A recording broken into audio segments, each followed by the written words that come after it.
غریب ہو، مرد ہو یا عورت، سب کی بنیادی ضرورت ہے اور یہ حق ہے۔ اور پاکستانی آئین کے آرٹیکل 25A کے تحت تو تعلیم فراہم کرنا ریاست کی ذمہ داری ہے۔ آئین ریاست کو اس بات کا پابند کرتا ہے کہ وہ مقررہ قوانین کے اندر رہتے ہوئے 5 سے 16 سال تک کی عمر کے تمام بچوں کو مفت اور لازمی تعلیم مہیا کرے۔ لیکن سوال یہ ہے کہ کیا پاکستان میں آئین کے مطابق بچوں کو مفت تعلیم دی جا رہی ہے؟ اور اگر مفت تعلیم مل بھی رہی ہے تو اس تعلیم کا معیار کیسا ہے؟ کیونکہ تعلیم کا معیار اچھا ہونا، بہتر ہونا، ایسی تعلیم کہ آپ تعلیم حاصل کر کے انٹرنیشنلی چیزوں کو بیٹ کر سکے بہت زیادہ ضروری ہے۔ اور سکولز کا معیار کیسا ہے؟ ایگزیکٹلی، کہ سکولز کے اندر کا ماحول کیسا ہے۔ تو ان سب پر بات کرنے کے لیے ہمیں جوائن کر چکے ہیں سوشل ورکر ہے ضیاء الرحمان صاحب۔ ضیاء الرحمان صاحب، بہت شکریہ وقت دینے کے لیے۔ سر، جیسا کہ میں اور میرے ساتھی اینکر بھی بات کریں کہ ٹھیک ہے، ایک تو یہ چیز کہ تعلیم مل رہی ہے، لیکن دوسری بنیادی ضرورت یہ کہ تعلیم کا معیار کیسا ہے۔ آپ کی ایکسپرٹیز ہیں، آپ سوشل ورکر ہیں، آپ کیا ماحول دیکھتے ہیں؟ سب سے پہلے تو یہ کہ وہ چیز جو کہ پاکستان کے بچوں کا حق ہے وہ انہیں مل رہا ہے یا نہیں؟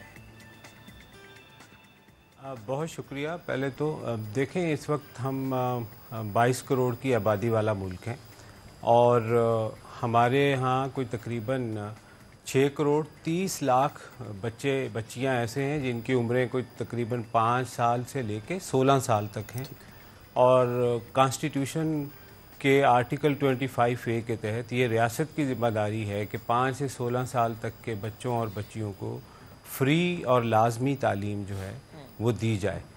اب 6 کروڑ 30 لاکھ بچوں اور بچیوں میں سے کوئی تقریباً 2 کروڑ 70 لاکھ جو ہیں وہ سرکاری اسکولوں میں پڑھتے ہیں، اور کوئی 1 کروڑ 60 لاکھ کے قریب بچے اور بچیاں جو ہیں وہ پرائیویٹ اسکولوں میں پڑھتے ہیں، اور وہ پرائیویٹ اسکول بھی بہت زیادہ وہ تعداد ہے جو پیف کے اسکول ہیں یا پیما کے اسکول ہیں یا سندھ ایجوکیشن فاؤنڈیشن کے تحت چلنے والے اسکول ہیں، یعنی چھوٹے اسکول جو ہیں۔ جو ایلیٹ اسکول ہیں اس میں شاید 4-5 لاکھ بچہ جو ہے وہ پورے پاکستان کے اندر جاتا ہو، یا اس سے بھی بہت کم جو ہے وہ تعداد جاتی ہے۔ لیکن جو سب سے بڑا المیہ یہ ہے وہ کہ تقریباً 2 کروڑ 20 لاکھ بچے جو ہے وہ اسکولوں میں جاتے ہی نہیں ہیں، وہ کہیں انرول نہیں ہیں، وہ گھروں میں ہیں یا سوسائٹی میں کسی نہ کسی جگہ کے اوپر انگیجڈ ہیں۔ اب اس میں جو انفارچونیٹ بات ہے وہ یہ کہ 1 کروڑ 20 لاکھ جو ہے وہ لڑکیاں ہیں، تو یہ ایک بہت بڑا المیہ ہے۔ پہلا تو یہ بہت بڑا چیلنج ہے جس کو ہمیں بہرحال ہائی لائٹ کرنا، اور ہم بڑی شد و مت سے ہر فورم پہ جا کے اس کے اوپر جو ہے وہ بات کرتے ہیں کہ ہمیں اگر تعلیم کو اپنا ایک پرائرٹی دینی ہے تو کم از کم ان بچوں اور بچیوں تک جو ہے وہ ہم تعلیم کی رسائی کو ممکن بنائیں۔ دوسرا جو سب سے بڑا مسئلہ ہے رسائی کے بعد، وہ آپ نے جس طرح ہائی لائٹ کیا، وہ ہے کوالٹی کا۔ تو ہمیں یہ سمجھ میں آتی ہے کہ کوالٹی جو ہے وہ کس چیز سے آئے گی؟ کوالٹی آئے گی جب آپ اسکولوں کے اندر اچھے اساتذہ کرام دیں گے۔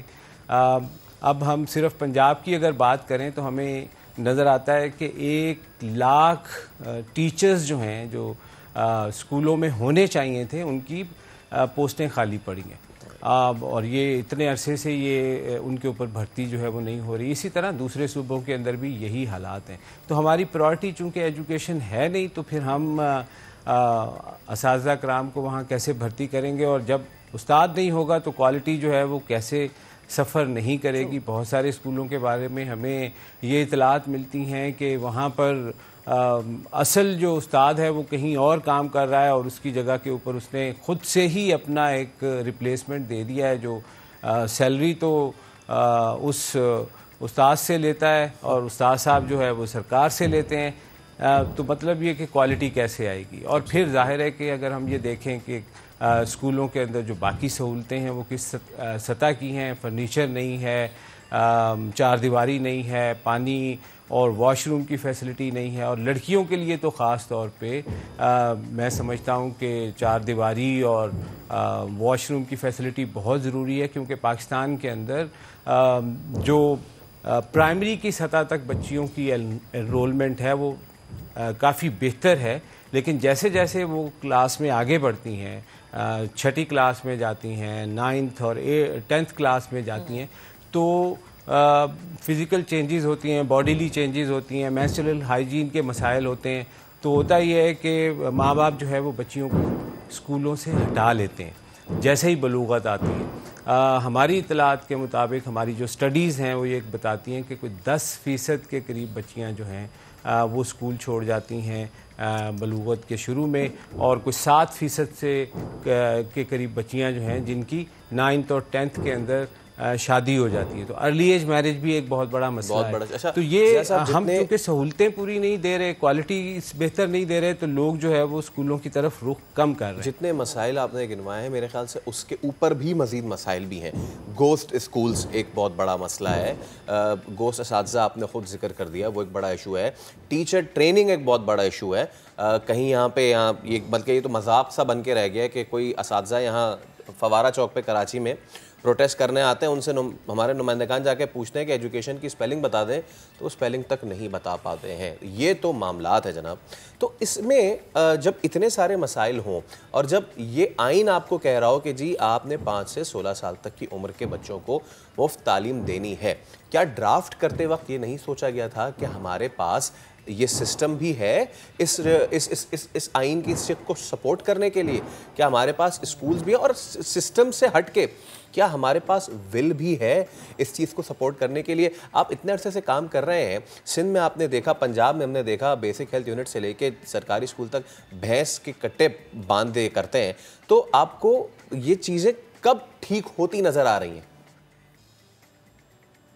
دیکھیں، یہ تو اس وقت ٹھیک ہوں گی جب ہماری حکومتوں کی، ہماری ریاست کی پرائورٹی جو ہے وہ ایجوکیشن بنے گی۔ جی انفارچونیٹلی ہماری پرائورٹی ایجوکیشن ہے نہیں، اور کانسٹیٹیوشنل رائٹ کے لیے یہ دیکھا نہیں جا سکتا کہ ریاست کے پاس وسائل ہیں یا نہیں ہیں، ریاست کی پرائورٹیز کیا ہیں۔ کانسٹیٹیوشنل رائٹ جو ہے وہ انسانی حق کے تحت دیا جاتا ہے، اور اس میں ظاہر ہے کہ ہم بہت سارے دنیا کے قوانین کو بھی فالو کرتے ہیں۔ تو کانسٹیٹیوشن نے تو بہت رائٹلی دیا ہے یہ حق، ہمارے پارلیمنٹیرینز نے بہت رائٹلی اس کے اوپر جو ہے وہ آج سے 12 سال پہلے یہ کانسٹیٹیوشنل رائٹ جو ہے وہ دیا گیا، اور اس کے بعد ہم نے یہ دیکھا کہ مختلف حکومتوں نے، جس طرح سندھ کی حکومت نے فری اور کمپلسری ایجوکیشن ایکٹ جو ہے وہ فوری طور پہ بنایا اور اس کو لاگو بھی کیا۔ اب اس ایکٹ کے ہونے کے باوجود وہاں پر تعلیم کی حالت کیا ہے، یہ اس پہ میں ابھی اتنی ریفلیکشن نہیں ڈالنا چاہتا، وہ آپ سب لوگوں کو اندازہ ہے۔ لیکن پنجاب میں تو فری اور کمپلسری ایجوکیشن ایکٹ جو ہے وہ 2012 میں اسمبلی نے پاس کیا، آج تک اس کو لاگو ہی نہیں کیا گیا۔ مطلب آپ یہ دیکھیں کہ 2014 میں پاس کیا، تو آج تقریباً 8 سال ہو گئے ہیں۔ ہمیں یہ لگتا ہے کہ وہ ابھی تک اس کے اوپر اقدامات نہیں ہوئے۔ فیڈرل گورنمنٹ نے ضیاء الرحمان صاحب، وہ 2012 میں اتنی کم ہے کیونکہ یہ ہمارے ملک کے مستقبل کا مسئلہ ہے۔